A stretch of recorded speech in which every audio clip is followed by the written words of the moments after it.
Hello gamers, I'm Ank, and in this series we will talk about the Sword Trial and Hero Realm boss fights. In this particular video, we will take a look at the Shadow Puppeteer Boss. However, I will not waste your time with the very basic elements that apply to all these kind of fights. Just let me remind you, as a general rule, yellow skills need to be dodged and red skills parried. Also, remember to use your mystic skills. Alright, without further ado, let's talk about this particular boss. The Shadow Puppeteer fight is themed around paper puppets. The boss himself, despite being a puppet, is not made out of paper, but all the adds that he summons are. And this means that fire does extra damage to them. So for this fight, please use the mystic skill Dragon's Breath and the Divine Craft Fire. This will make dealing with adds considerably faster and easier. The boss has a few summons, and the mechanics of this fight will revolve around them. So I will structure the explanation around these summons. Another element of this boss fight is that as the fight progresses, he has two phases. Basically, as the fight progresses, some abilities will become more complex, and when I cover abilities affected by this, I will explain how they change. The first summon is the Puppet Spearman. This will be summoned periodically. When it gets summoned, and from time to time, it will jump around the battlefield. This will be a red circle that can be parried. These puppets are easy to kill, and using Dragon's Breath will make it even easier. The second type of puppet is the Cavalry Puppet. These puppets cannot be destroyed, and they will orbit around the arena. From time to time, they will charge towards a random player. This will be displayed by a red line attack, and you can simply avoid it altogether. However, I highly recommend parrying this attack, and I make this recommendation because sometimes the boss will designate a random player and target them with the ability called Shocked. This will pin them down in a hard crowd control. After pinning down a player, the cavalry will charge at the pinned down player, so the other party members need to parry these attacks to save the player that is pinned down. This mechanic starts with one cavalry puppet and later upgrades to 3, which effectively means that once there are 3 cavalry puppets and a player is pinned down, they will die if the other party members do not parry these attacks.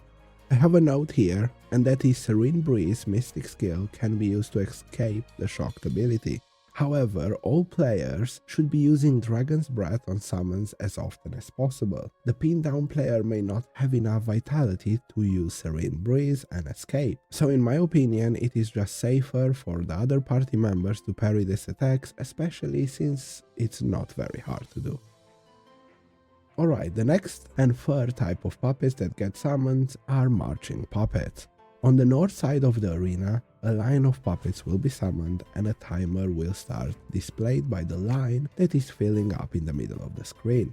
These puppets will slowly move towards the middle of the arena. When the timer is up, they will charge to the opposite side. This charge is a wipe mechanic and will kill anyone that it hits, unless perfectly dodged of course, which is incredibly hard to do consistently. So to deal with this mechanic, everyone must target and kill a puppet to create a safe area.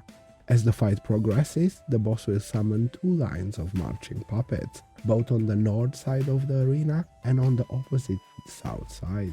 Just like when there is only one line, players must kill a puppet on one side and the same puppet on the opposite side to create that safe area. Doesn't matter which puppet your team decides to kill, as long as it is matching on both lines. Usually it seems both bots and people go for the middle puppet. And the last summon, Marionette Puppet. The boss will jump in the middle of the arena and cast a yellow AoE that does quite a bit of damage, so don't stay close to the boss. At the same time, he will target 3 players with a yellow AoE skill. This will summon a marionette puppet at each of these players' location, which is advised to group up and have these puppets spawn close to each other. After the puppets are summoned, they will start spinning and doing quite a lot of AoE damage in melee range. You can temporarily disable them by jumping and using light attack on the strings. Grouping them up prior to disabling them makes them easy to AoE and kill fast. If these puppets are not killed, he will do a wipe AoE mechanic. Another thing to keep in mind is that during this mechanic, he will target random players with shadow attacks, which are the red line attacks that are fairly easy to parry. That's basically it. He will keep repeating these mechanics until he is either dead or the party wipes. I wish you good luck, and if you made it to the end of the video, thanks for watching. Feel free to like, comment and subscribe, or don't. See you in the next one, gamers.